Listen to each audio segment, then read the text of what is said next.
8 నెలల క్రితం తెగ హడావిడి చేస్తూ పాకిస్తాన్, సౌదీ అరేబియా దేశాలు ఒక మ్యూచువల్ డిఫెన్స్ అగ్రిమెంట్ని కుదుర్చుకున్నాయి. దీని గురించి మీ అందరికీ కూడా గుర్తుండే ఉంటుంది. ఇది ఇస్లామిక్ నేటో అని, దీనిలో చుట్టుపక్కల ఉన్న ముస్లిం దేశాలు కూడా జాయిన్ అవుతాయని, ఈ డీల్ దెబ్బతో ఇక భారత్ పనైపోయిందని, భారత్కు చెక్ పెట్టేశామని దేశంలో ఉన్న 0.5 గాలతో పాటు కొన్ని ప్రో పాకిస్తానీ మీడియా అవుట్లెట్లు కూడా తెగ సంబరాలు చేసుకున్నాయి. అయితే ఆదిలోనే హంసపాదు అన్నట్టుగా ఈ డిఫెన్స్ డీల్ ఏదైతే ఉందో ఇది కుదిరి పట్టుమని 3 నెలలు అయ్యేలోపే ఈ డీల్ ఆల్రెడీ ముక్కలవుతున్నట్టు కనిపిస్తుంది. దీని మీద అటు సౌదీ వాడు కానీ ఇటు పాకిస్తాన్ వాడు కానీ ఎవరూ పైకి చెప్పట్లేదు. కానీ ఈ డిఫెన్స్ అగ్రిమెంట్ కుదిరినప్పటి నుంచి ఇప్పటి వరకు జరిగిన కొన్ని సిరీస్ ఆఫ్ ఈవెంట్స్ని పరిశీలిస్తే, ముఖ్యంగా ఈ అగ్రిమెంట్లోని కొన్ని మేజర్ క్లాసులను పరిశీలిస్తే ఈ డిఫెన్స్ డీల్ స్టార్టింగ్ నుంచే ఫెయిల్ అయిందని మన ఇండియన్ డిఫెన్స్ అనలిస్టులు ఒక అంచనాకు వచ్చారు. అయితే Pakistan, Saudi Arabia defence agreement ఎలా ఫెయిల్ అయింది, దీన్ని మన రక్షణ నిపుణులు అప్పుడే ఎలా పసిగట్టగలిగారు, దాని గురించే ఈ వీడియోలో తెలుసుకుందాం. సో ఏ డీటెయిల్ కూడా మిస్ అవ్వకుండా ఉండడానికి వీడియోని చివరి వరకు చూడండి. అలాగే వీడియోని లైక్ చేసి మన ఛానల్కి సబ్స్క్రైబ్ అవ్వండి. 2025 సెప్టెంబర్ 17న పాకిస్తాన్, సౌదీ అరేబియా మధ్య స్ట్రాటజిక్ మ్యూచువల్ డిఫెన్స్ అగ్రిమెంట్ అనే ఒక రక్షణ ఒప్పందం కుదిరింది. జనరల్గా అన్ని దేశాల మధ్య కూడా ఇటువంటి సెక్యూరిటీ పార్ట్నర్షిప్స్ అనేవి జరుగుతూ ఉంటాయి. మనకు కూడా రీసెంట్గా అమెరికాతో నెక్స్ట్ 10 ఏళ్లకు పాటు ఒక డిఫెన్స్ కోఆపరేషన్ డీల్ జరిగింది. దీనితో పాటు ఇజ్రాయెల్తో, ఆస్ట్రేలియాతో, రష్యాతో కూడా కొన్ని సెక్యూరిటీ పార్ట్నర్షిప్స్ అనేవి ఉన్నాయి. దీనిలో భాగంగా 2 దేశాల సైన్యాలు జాయింట్గా మిలిటరీ విన్యాసాలు చేయడం, ఇంటెలిజెన్స్ని షేర్ చేసుకోవడం, ఆయుధాలు కొనడం, అమ్మడం, ఇలా కొన్ని విషయాలు ఉంటాయి. మామూలుగా అయితే పాకిస్తాన్, సౌదీ అరేబియా మధ్య జరిగిన ఈ రక్షణ ఒప్పందాన్ని భారత్ పెద్దగా పట్టించుకునేది కాదు. కానీ ఈ డిఫెన్స్ అగ్రిమెంట్లోని ఒక క్లాస్ భారత్ దీని మీద ఫోకస్ చేసేలా చేసింది. ఈ క్లాస్ ప్రకారం పాకిస్తాన్, సౌదీ అరేబియా ఈ 2 దేశాలలో ఏ ఒక్క దేశం మీదనైనా సరే 3వ దేశం గనక అగ్రెషన్ చూపిస్తే, అంటే దాడి చేస్తే, అది ఈ 2 దేశాల మీద ఒకేసారి దాడి చేసిన దానితో సమానమవుతుంది. అప్పుడు ఈ 2 దేశాలు అంటే పాకిస్తాన్, సౌదీ అరేబియా కలిసి ఆ 3వ దేశాన్ని అటాక్ చేస్తాయి. ఇదే ఈ అగ్రిమెంట్లోని అతి కీలక షరతు. అండ్ పాకిస్తాన్, సౌదీ మధ్య ఈ డీల్ కుదిరినప్పటి నుంచి మన దేశంలోని 0.5 గాలు తెగ సంబరాలు చేసుకుంటున్నారు. ఎందుకంటే భారత్తో యుద్ధం అంటే మొన్నటి వరకు ఒక్క పాకీజా మాత్రమే ఉండేది. కానీ ఇప్పుడు పాకీజాకు తోడుగా ఆర్థికంగా బాగా బలిసిన దేశమైన సౌదీ అరేబియా కూడా జాయిన్ అయింది. ఈ Saudi Arabia GDP around $1 trillion వరకు ఉంటుంది. ఇది ప్రపంచంలోనే రిచెస్ట్ ముస్లిం దేశాలలో ఒకటి.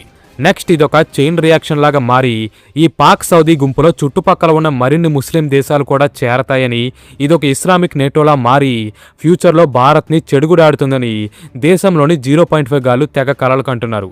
ఇక్కడి వరకు చెప్పుకోవడానికి అంతా బాగానే ఉంది. కానీ ప్రాక్టికల్గా చూస్తే ఈ ఇస్లామిక్ నేటో అది పక్కన పెడితే అసలు ఈ Pak, Saudi Arabia defence delay నిలబడే అవకాశం కనిపించట్లేదు.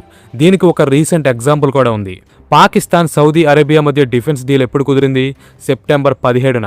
అయితే ఈ డీల్ జరిగి నెల రోజులు కూడా కాకముందే, అంటే అక్టోబర్ 10న పాకిస్తాన్, ఆఫ్ఘనిస్తాన్ దేశాల మధ్య టీటీపీ గురించి ఘర్షణలు మొదలయ్యాయి. డ్యూరాన్ లైన్ వెంబడి తాలిబాన్లు పాకిస్తాన్ని తుక్కు రేగొట్టారు. ఈ యుద్ధంలో పాకిస్తాన్ సైడ్ హెవీ క్యాజువాలిటీస్ జరిగాయి.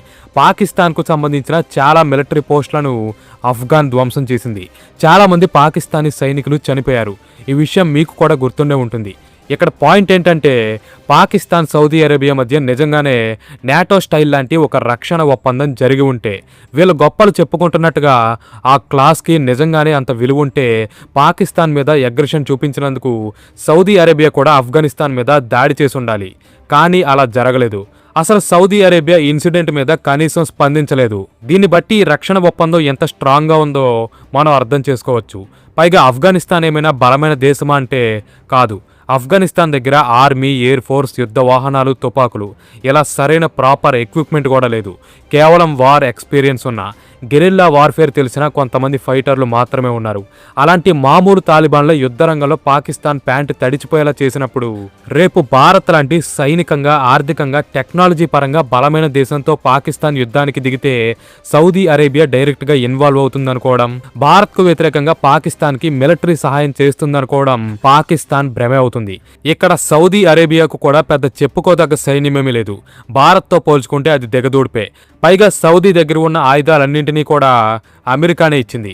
అమెరికా పర్మిషన్ లేకుండా రేపు సౌదీ ఈ ఆయుధాలను వాడటానికి కూడా అమెరికా ఒప్పుకోదు. ఎందుకంటే అమెరికా అమ్ముకున్న ఆయుధాలు రేపు ఏ యుద్ధంలోనైనా నాశనమైతే వాటి షేర్స్ పడిపోయి మళ్ళీ ఆయుధాలను ఏ దేశం కొనదని అమెరికా భయం. అందుకే అమెరికా ప్రపంచంలో ఏ దేశానికి వెపన్స్ అమ్మినా సరే వాటి వాడకం పైన ఫుల్ రిస్ట్రిక్షన్స్ పెడుతుంది.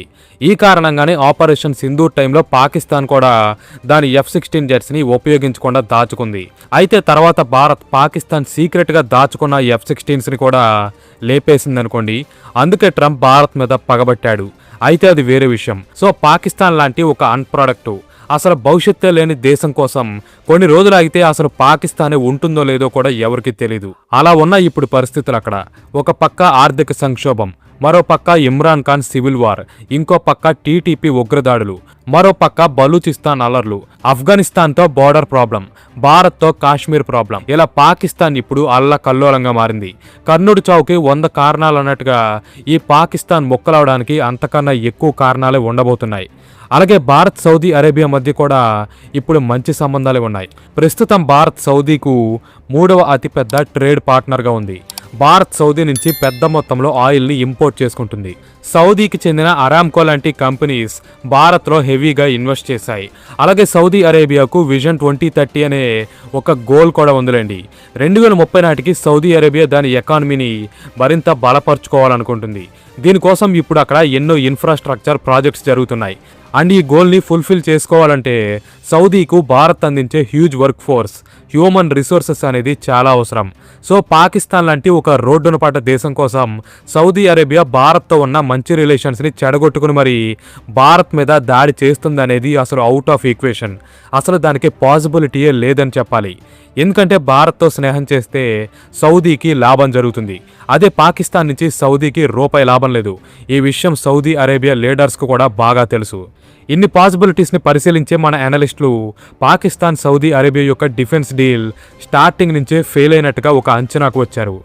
అయితే మరి ఏ ఉద్దేశంతో పాకిస్తాన్ సౌదీ అరేబియా ఈ రక్షణ ఒప్పందాన్ని కుదుర్చుకున్నాయని మీకు డౌట్ రావచ్చు. దానికి ఒక పాసిబిలిటీ అయితే ఉంది. అదేంటంటే రేపు భారత్ పాకిస్తాన్ మధ్య యుద్ధం జరిగితే సౌదీ అరేబియా పాకిజాకు తెర వెనక నుంచి ఆర్థిక సాయం అందించే అవకాశం లేకపోలేదు. కానీ సౌదీ వాడు పాక్కు ఎంత ఆర్థిక సాయం చేసినా సరే అది ఏమాత్రం సరిపోదు. ఎందుకంటే భారత్ పాకిస్తాన్ మధ్య పూర్తి స్థాయి యుద్ధం అనేది జరిగితే దానికి అయ్యే ఖర్చు మన ఊహకు కూడా అందదు. ఒక్క రోజులోనే కొన్ని బిలియన్స్ ఆఫ్ డాలర్స్ ఆవిరైపోతాయి. ఆధునిక యుద్ధాలు అంత కాస్ట్లీగా ఉంటాయి. కొన్ని రిపోర్ట్స్ ప్రకారం భారత్ 2 సంవత్సరాల పాటు ఒక ప్రొలాంగ్డ్ వార్ని సస్టైన్ చేయగలదు. కానీ పాకిస్తాన్ మాత్రం 10 రోజుల్లోనే బ్యాంక్రప్ట్ అయిపోతుంది. సో ఈ జిత్తులేవి కూడా భారత్ ముందు పని చేయవు.